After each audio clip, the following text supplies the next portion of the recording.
So I was about to say nice to see you all, but I don't see anyone anymore. Welcome in this session. We had kind of started the discussion already among ourselves, but that was not the purpose of this meeting.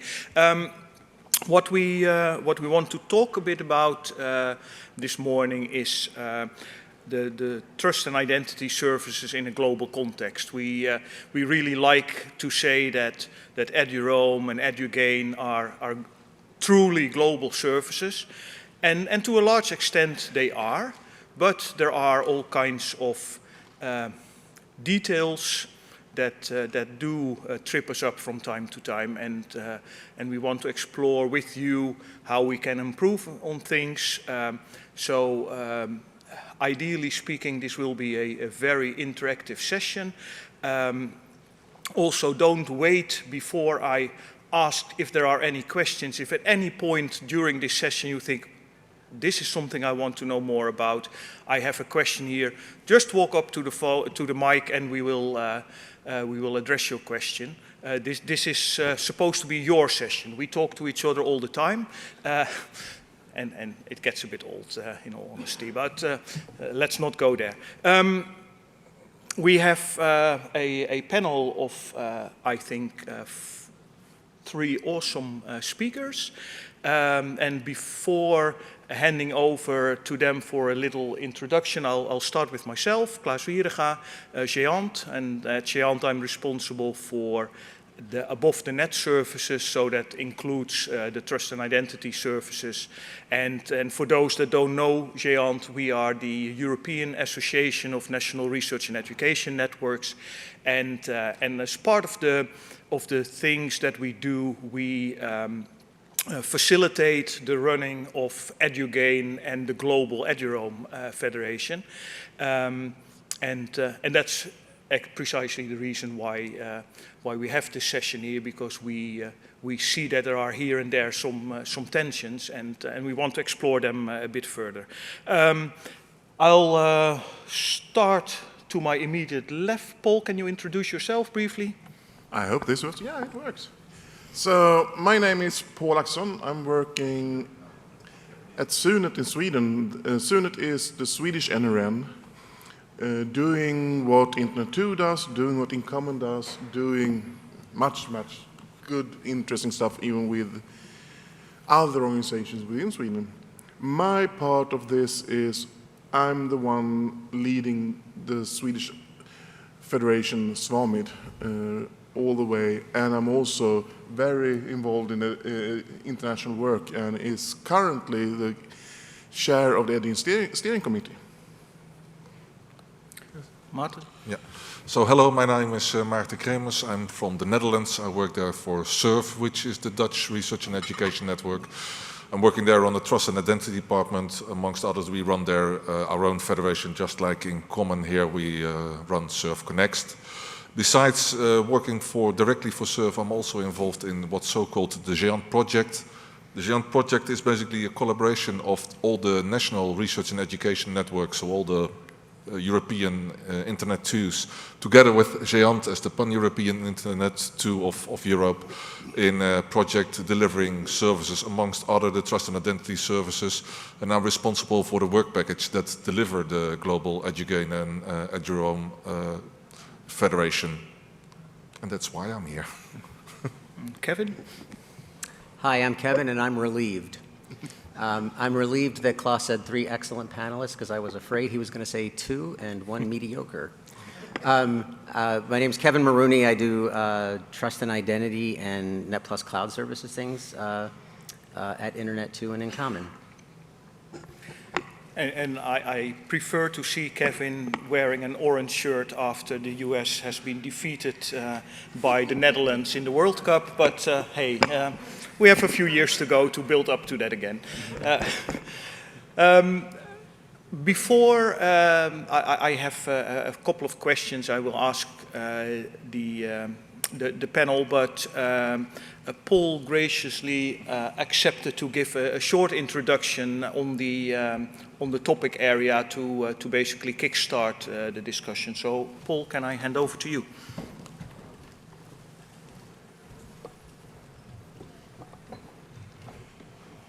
So I will talk about my personal journey in this case. Not so much personal, but I'm totally involved. You know, I'm coming from a small country in the northern part of Europe, most famous for trees, lakes, forests, and the Nobel Prize. And IKEA. Oh, IKEA, of course. That's forest, more or less. In the mid-90s, I was employed at the one of 4 biggest universities in Sweden, Uppsala University. The principal, or the rector, called me one day, and my boss said, that will happen, never happens. He asked me to go to a person, a very prominent researcher, to talk to him, help him, discuss with him how to be able to bring his community together, his international community together. This was in 1995. Then we didn't have a solution. This person was, of course, you will hear the theme, he was a Nobel Prize taker in 81. So he was a prominent one. And he wanted to bring all the physicists that work with that exact thing together and do fun stuff with them. We couldn't do it then. Now we're fast forwarding almost 30 years and saying, last year, another Swedish university, Uppsala, and that one competes, Lund University, had another Nobel Prize taker in physics. And she uses the Swedish Academic Federation, SAMID, every day without knowing it. She uses GEANT every day without knowing it. So today we have the vehicle to be able to do the stuff that Kai Siegban wanted us to do in 1995, and that's really good. That's why I'm here. That's what I'm working for, that's what I'm burning for every day, to help the researchers, to help the students. So the federations are only the vehicle, GEANT, in common, vehicles to help researchers and in European case, students to access service within or outside its own country. So if you take the Lund University as an example then, as we are from Europe, we have the European Data Protection Regulation. Why I do say this time is it's very, for students you have FERPA in US. Right. They are, in this case, quite near. It's about being able to release data or be able to handle data for persons. In your case, it's students, in our case, it's all the members. There is one big difference. The GDPR, as we call it, is about sharing data in a responsible way. FERPA doesn't have the sharing within it. Right. So we are trying to figure this out, or we've tried to figure this out and found a way. And we discussed this very much, both in the European level and a national level. All about federation login is that a specific user needs to log into a service somewhere. And what we learned when we did this is that users or researchers or students doesn't go log into service wherever because they don't have time for that. They log into service they really need. And then we transfer personal data about them. We transfer, for example, name and mail address and things like that. But to be able to access the service needs that type of data. If we don't release it, we hinder them to log into the service, and if we hinder them, they choose other technologies to access the service. For example, they use a Google account, and you as a home organization doesn't have any control at all. If the person leaves the university, still can log in. With the federated login, you can stop the login, for example. And in Sweden, we use heavily fall back on RNS and the other entity categories.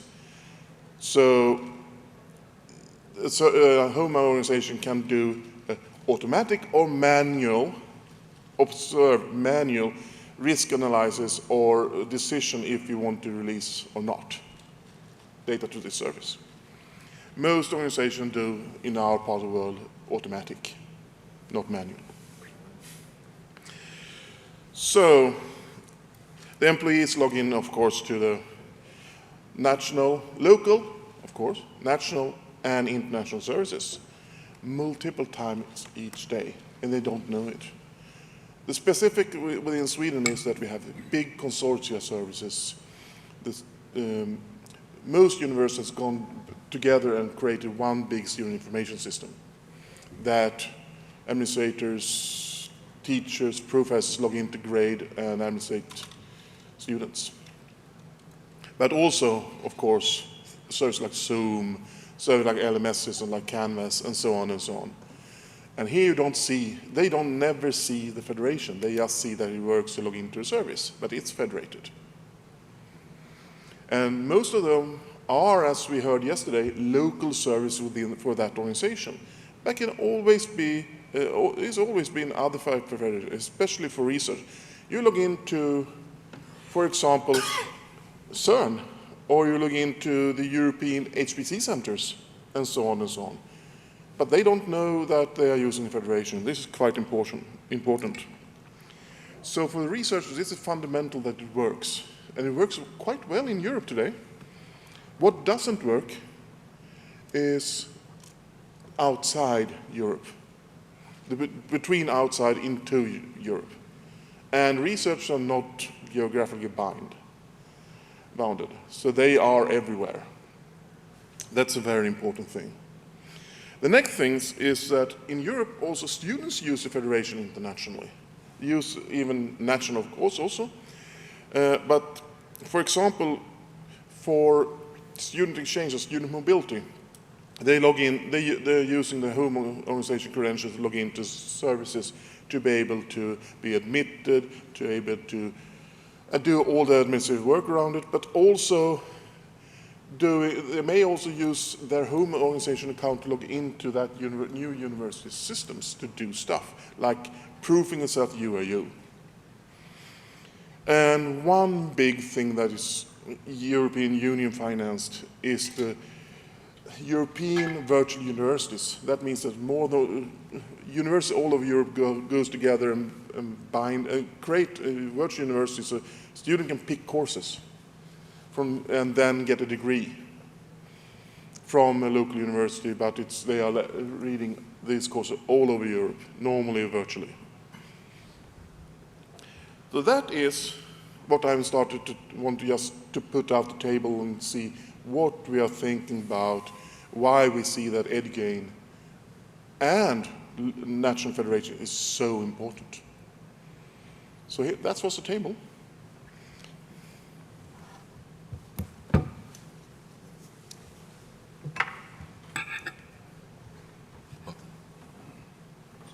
You need to push it in the middle. I thought I did. Yeah, no. I'll just keep sitting here. Hello, David. Thank you, Paul. I think this is what I really like about the start of your presentation is that you start with the user needs, and I think we sometimes as techies get a little bit blinded by the shiny new technologies and look at it for technology's sake, and I think it's very important to keep reminding ourselves that we actually do this for someone or for a lot of people. I would like to start with asking the three panelists what they believe is the main value of working globally on trust and identity services. Maybe it's obvious, maybe not. I'm just curious what their perspective is.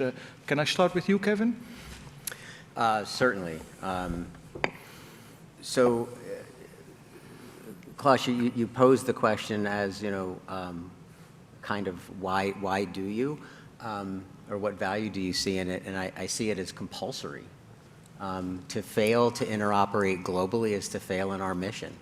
I've been at Internet 2 for longer than I expected to be, and one of the actually it was probably the first time I met Klaas. We asked him to give a presentation at a gathering like this. We called it something different. And I still remember with great clarity a slide that you showed about with data to back it up, about the truly global nature of research. And it was about citations on research papers. I see you're impressed with yourself. Look at this. And it really, I've reused that slide because sometimes when we make decisions and in common about how to do a variety of things, us, at least on the staff, we have to know very, very well what the directions and attitudes and spirit is of our colleagues all over the world to put U.S. researchers and faculty in a position to execute their work. I used to work at a large public institution in the U.S. with, at the time, an $800 million research budget.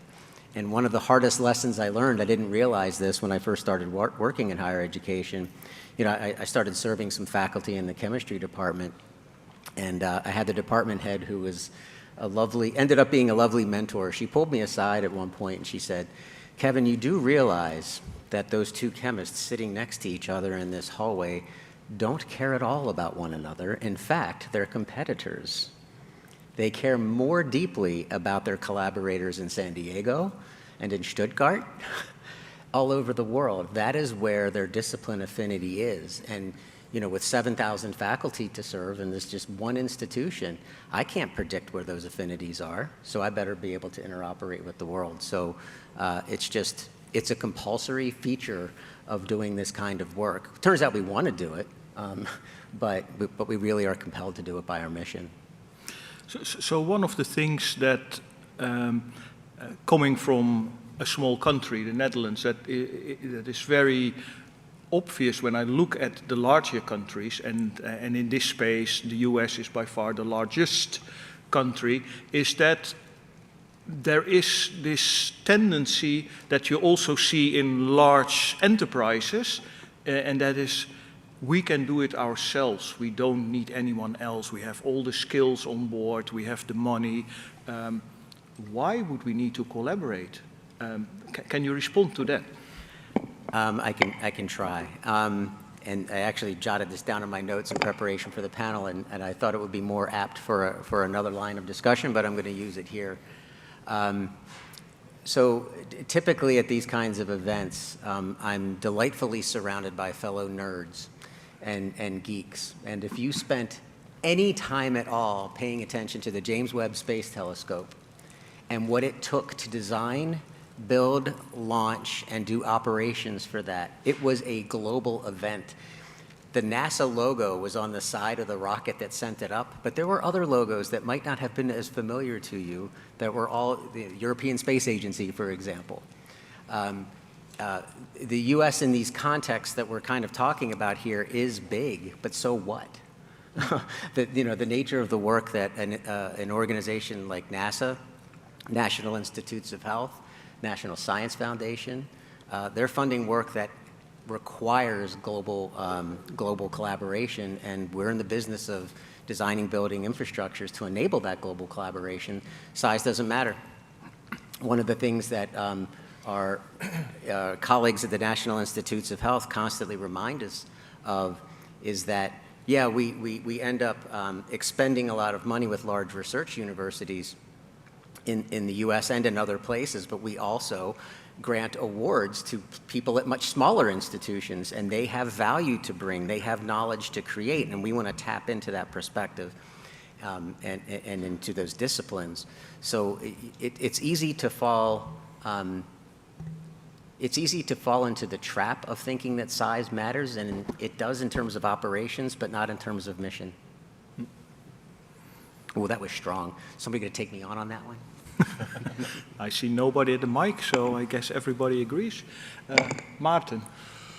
So for me, it's the quote which I saw at another meeting: if you want to go fast, go alone, but if you want to go far, go together. And that is exactly what is in here. I mean, our research and education work is truly international. We see it with students, we see it by definition, as Kevin already mentioned, by researchers that they don't really care about their neighbor in the same university. They care about the working together with all the other big minds together.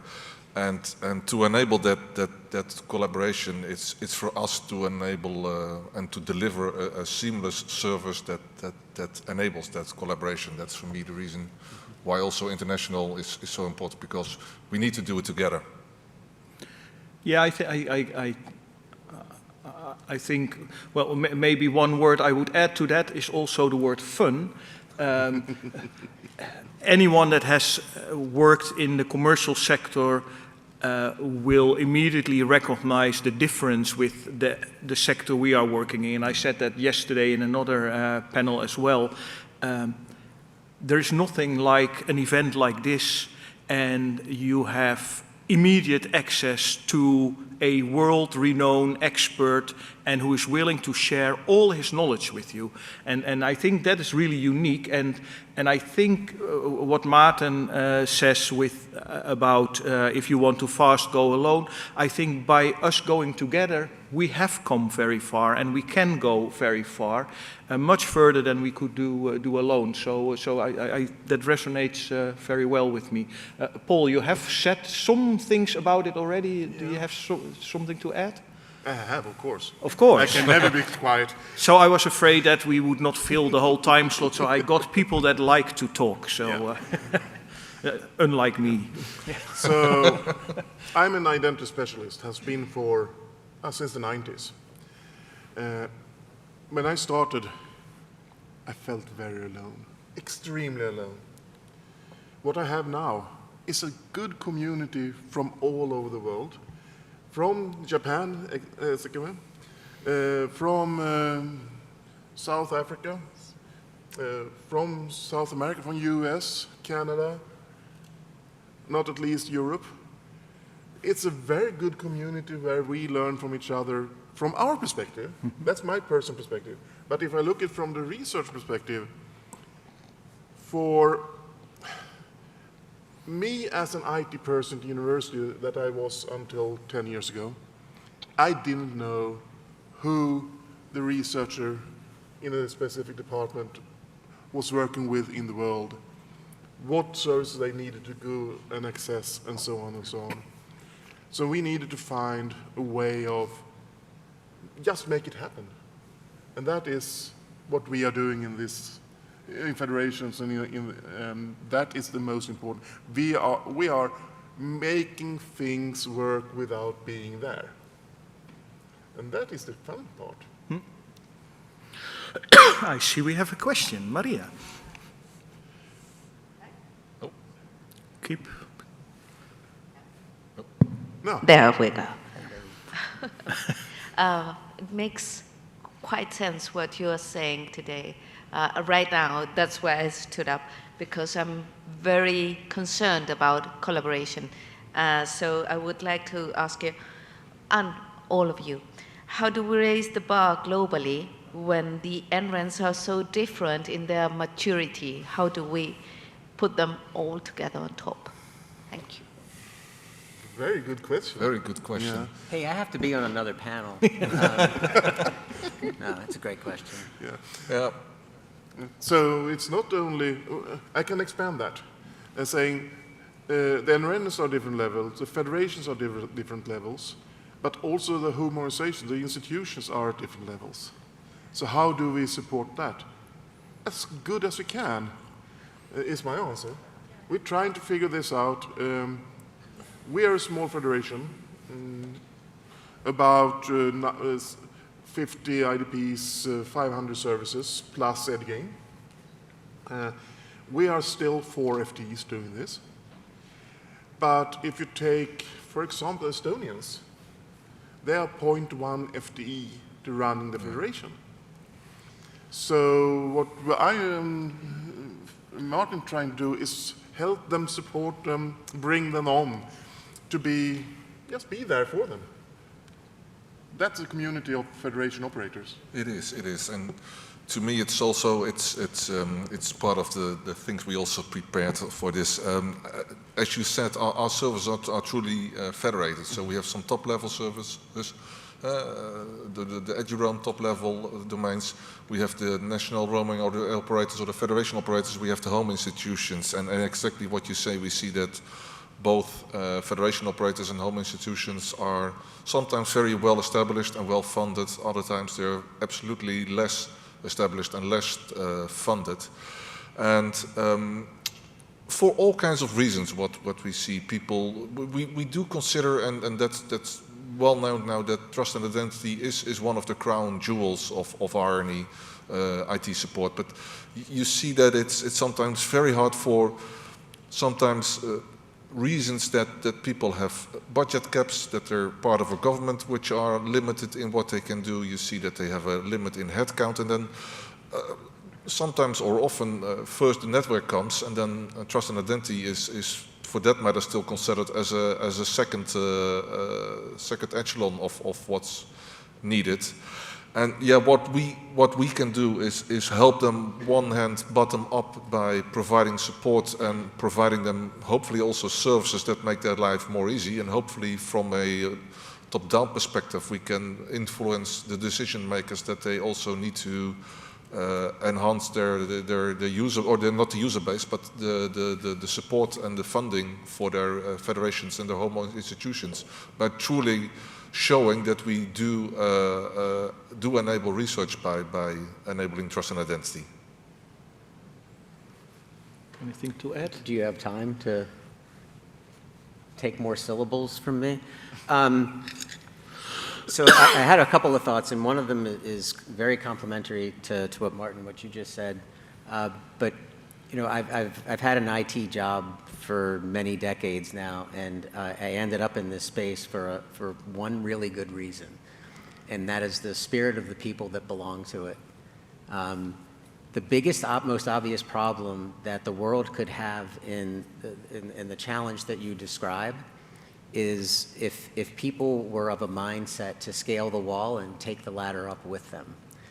This community is not built that way. I didn't learn anything that I've learned with that mentality, and I've been attracted to that. So I think there's an energy source to solve that problem, and some problems need the creation of that energy source. And in this place, we don't have that problem. Now, what we do have the problem is, you know, Martin starts to articulate that.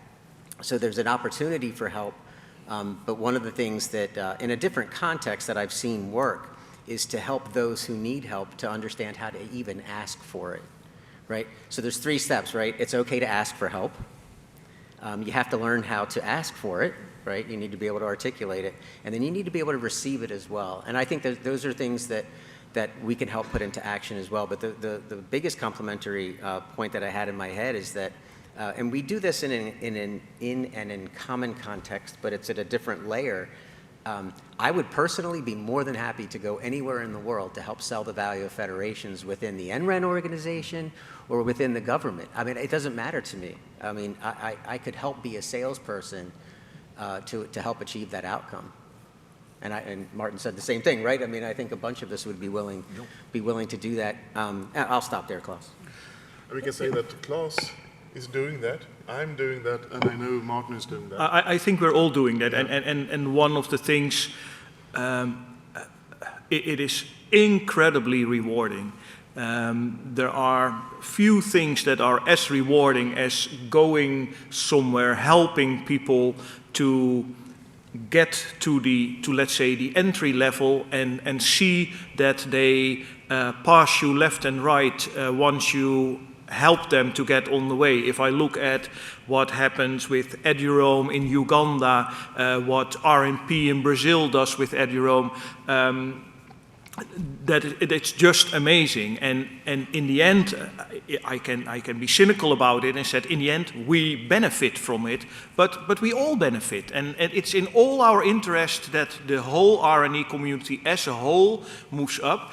But one thing to add to that, I think the other thing that we are very conscious about, and that is at times problematic, is that we don't want to leave anyone behind. It's so easy to say, well, in the EduRoam context, we care about security, so you have to do this standard. And then we always have Guy Hels from South Africa that holds up his $20 phone and says, this is the type of phone people in my NREN have.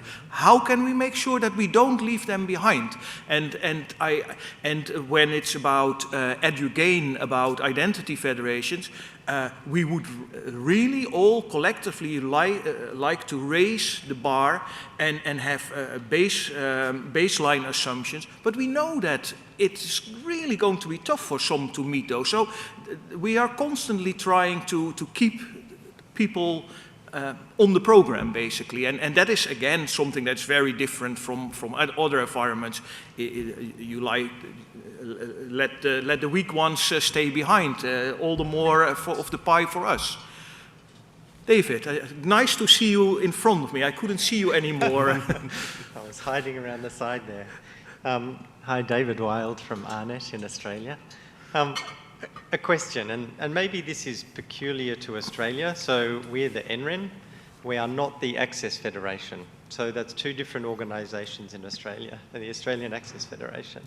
So we had a situation over the last few years where we've been developing a customer portal, like for all of our members to connect to. 38 of our members are universities. They're all members of the Access Federation. Several hundred are not. There's K-12 schools, vocational colleges. They're not members of the Access Federation. So when we went to set up authentication to our customer portal, we had a choice. Either we tell several hundred K-12 schools, hey, you need to pay $7,000 or whatever, become a member of the Access Federation in order to connect to our customer portal, or what we actually did was just point authentication to Microsoft, and it just worked like magic. So my question to you is, trust and identity has been almost a founding value of our community. Is its day finished?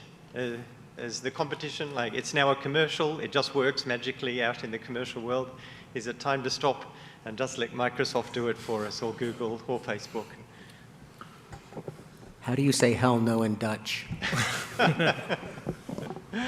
I put the question somewhat controversially, but realistically, we made the choice to just point them at Microsoft, and it just works. So, the question comes to me: are we taking this as competition seriously? Have we got a value proposition to retain the universities on the Access Federation? Because if not, they'll just drift away, I would have thought. So, yeah, moving over to this proxy life, more or less. There is a big difference. Doing Microsoft World M365, doing Google, doing Amazon ID and things like that. What you don't have there is the commonality. You have at least 3 different ways in, and we embrace that today. You can do one way or another. You can choose whatever backend you want to have, but we need to put that into a federation world so that the researcher is not hindered by this. It's easy for the systems you're talking about, that is about management of networks. Then you know more or less all use M365, and then it's easy. But if you put in a Chinese researcher in this, or you put in you cannot use Google there, you cannot use M365. So we need to figure out how to fix this that works really globally, not in islands. Anyone else want to comment on it? Yeah, there's several different ways. I was trying to be funny. I don't know if I was. Hope I didn't offend. You know, Paul starts the presentation with a story that's 30 years old.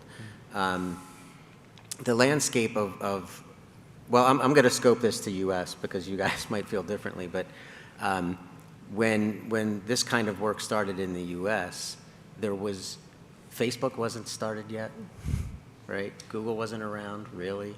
AWS didn't exist. Microsoft, of course, had a kind of dominance, but it wasn't, you know, quite in this space.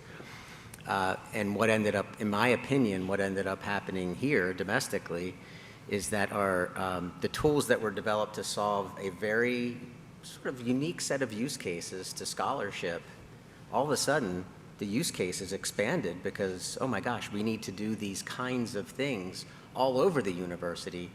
And so the use cases unintentionally expanded, the requirements for what we do and how we do it expanded. And then, over the last 10 years, the space is getting a little bit crowded, right? Because you have solutions like Okta, like Entra ID, Ping Identity, Fisher, whatever. I mean, I don't know who all you might be dealing with in Australia, outside of the big fellas. I actually, I don't know how people digest this, but I feel like 20 years later, we're now able to focus on the real problems that we were founded to solve, and sort of the more commodity problems that a Microsoft, using a Microsoft ID to log in. Great, knock yourself, like, I don't feel threatened by that at all. In fact, I feel liberated by it because there are use cases that are extraordinarily complex and extraordinarily fundamental to the pursuit of knowledge in a global way, in global ways, that Microsoft will never care about. Their interests are not aligned with scholarship's interests, full stop. Never will be. And that's not an indictment. It's not meant to be pejorative in any way. It's just the reality of it. The people on, here and many, many, many dozens of people all over the world care about serving that outcome. And that, I think, there will always be necessary tools and infrastructures to achieve those outcomes, complementary to the commercial commodity off-the-shelf solutions. Yeah, great, thank you. Albert, did you want to comment on this or a new question? Follow-up question. Okay. So I was going to ask a question, but Kevin already answered it. And so I'm going to build on that, right? So given identity and access management in higher ed really is solving whether you want to call it a business or functional need, right? The analogy I might use is you wouldn't buy a student information systems, call it your system, your student management, right? There's a set of disciplines behind that, and the tools are there to fulfill it. It feels like in IAM, we've reached a stage where there are tools available that we can use. But we haven't really, for the last 20 years, we've spent most of our time talking about tools. How do we change the conversation? How do we change the conversation from it's about tools to it's about this discipline? And what does that mean?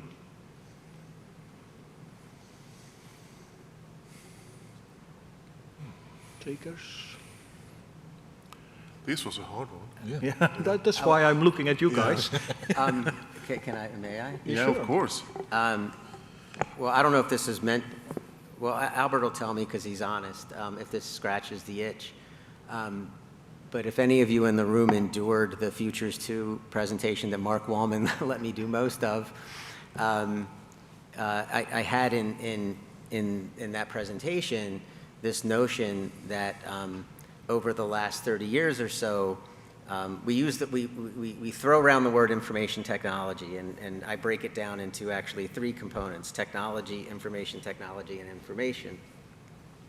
And 25, 30 years ago, it was all about the pursuit of the technology. About half that long ago, it was about the pursuit of the information technology. And now the game is as you describe, I think. It's not about the tools, right? I mean, you have to have tools, but it's not about the pursuit of tools. The pursuit is putting information in the hands of those who need it to either design, deploy an infrastructure, perhaps in a long tail end-run case, or it could be a campus last mile IAM issue, and I think this is a massive pivot. I mean, I think you're calling out something of critical importance, that we've been around for 20, 30 years in this context, but what we do and how we do it has to pivot because things have changed. I mean, our colleague from Australia, like that's just one of the vectors of change. We have to pivot to that sort of information layer while we still have to do the technology, we still have to do the information technology. We don't get a pass on that, but that isn't why we're here. We're here to enable getting information in the hands of the people who need it, whatever that context might be.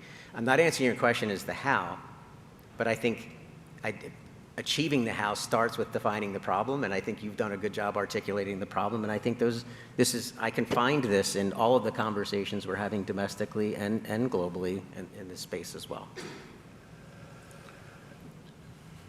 Unless someone is really keen to build on that, I would like to use the last few minutes that we have to talk a little bit about what are the biggest challenges that you see in the middle, short future. Where are we really struggling and we desperately need to find solutions? Paul, can I start with you this time? Yeah, you can. One thing that's very near to me, there is a small country called Russia. Mm-hmm. We have a small lake or sea between us. In a couple of years ago, 2 years ago, GEANT was forced to turn off both EduRoam and GEANT for them due to what happened in Ukraine. Whatever you think about what happened in Ukraine, this is a blow to the researchers. The researchers must continue to be able to do research. So we have, this is very, very exclusive way of saying this. We are, of course, always in the hand of politics and geopolitics. But I'm so sorry for those researchers that was cut off. I'm also sorry for the people of Ukraine, of course. Mm-hmm.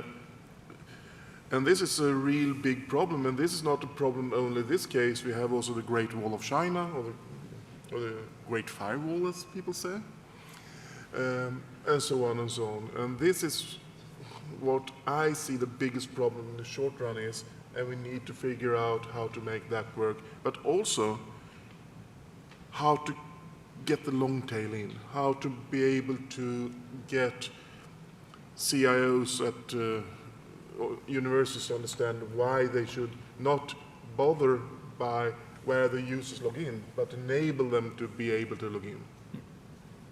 That's my comment. Martin? Yeah. Part of it was already said by the question that we have a very the front runners and the behind runners, and we should make sure that that stays in balance and we get up the people. Other comment is also complementary to what Paul says, is that we see nowadays that on one hand the researchers want to access resources, whereas the IT department sometimes is quite risk adverse, like why should I enable you the access, and you see that within the university the benefits are on one plate, the risks and the costs are on the plate of the IT department, and we have to make sure that that we on a level of the CEO, both at NRENs and at universities, that they see the value, and that those balances that it balances the gains and the costs of TNI, and that the clearly outweighs the value, clearly outweighs the cost, but it's not always even balanced. And just to give in some statistics which we published a while ago, please mind that EduRoam itself had, outside of the campus, had 6.5 billion authentication nationally worldwide, and we had over 1 billion international authentications of EduRoam. So it clearly indicates that even if our user base is already large, I mean, EduRoam has 104 countries, but let alone if we also could get in the other countries, what kind of work that enabled by just providing EduRoam. So yeah. I wasn't expecting to be here, for my head to be where it is, to answer your question, Klaas. I think we're at a very interesting juncture of economic pressures, technology pressures. For those of you who were who may have been at Leadership Exchange on Monday, Klaas participated in a panel on AI, and some of this came out as well. We're in an unprecedented time where the size, when I first started in the business, it was you can't go wrong with IBM, and we thought IBM was a big company, and then 30, 40 years later, we see how big an Amazon or a Google can be. I mean, it's just the scale of their size is rather large. So we've got this confirmation of pressures, and one of the things that fascinates me in working with and observing my colleagues, it's sort of a follow the money exercise.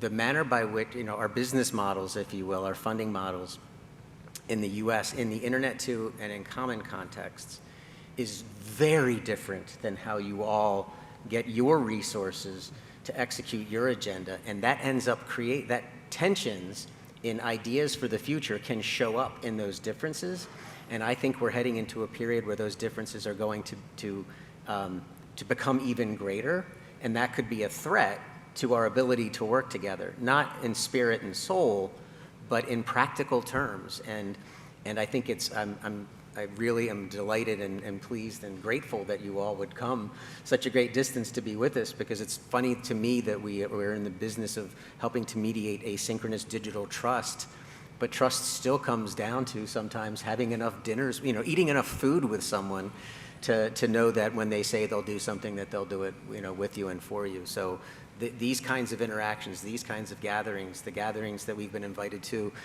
this summer once again at TNC are going to be, I think, critically important for us to continue to do the work together despite this collection of challenges headed our way. Thanks, Kevin. I wanted to say a few words about the topic that Paul raised. I think we are all united in believing that human contact should always be possible, regardless of wars and things like that, regardless of how horrible things may happen in these countries and what country may be to blame. That is not for us to stop the communication. So it was extremely hard for us, but as GEANT, the Dutch government just mandated us to stop working for Belarus and Russia, and that's a fact of life. If your law enforcement tells you to do something, you don't have many options. What I think is the challenge here is that, for instance, when we disconnected Belarus and Russia from EDIROAM, I got a question from the Ugandan representative in the Global EDIROAM Governance Committee, said, so are you also going to cut countries off when we get into a war with Congo? And that's, of course, a very good question. Who are we to be the policeman of who gets to and who doesn't get to be connected? And when we created the governance structure for EDIROAM and EDUGAIN, they are global. They have representatives from all over the world. But what we had, partly because we thought there will not be war, the Cold War is over, and we all will be friends and things like that. But we had not really realized the implications of the fact that GEANT operates some of these kind of infrastructural services that glue these global services together, and I think this is something we need to fix. I think the countries that participate in these global services should have autonomy over who they want to do business with. I want to finish with saying that is something that we will be working on in the various global fora, and hopefully there will not be another reason to disconnect countries, but let's at least make sure that it has only a local impact and not a global impact. With that, we are already running late, but hey, lunch is overrated anyway. But with that, I want to thank all of you for attending. The discussion went slightly a different direction than I had anticipated, but that is great, because as I started with, it's about what you want to get out of it. So thank you for that, and I want to give huge thanks to the three panelists for sharing their wisdom with us. Thank you.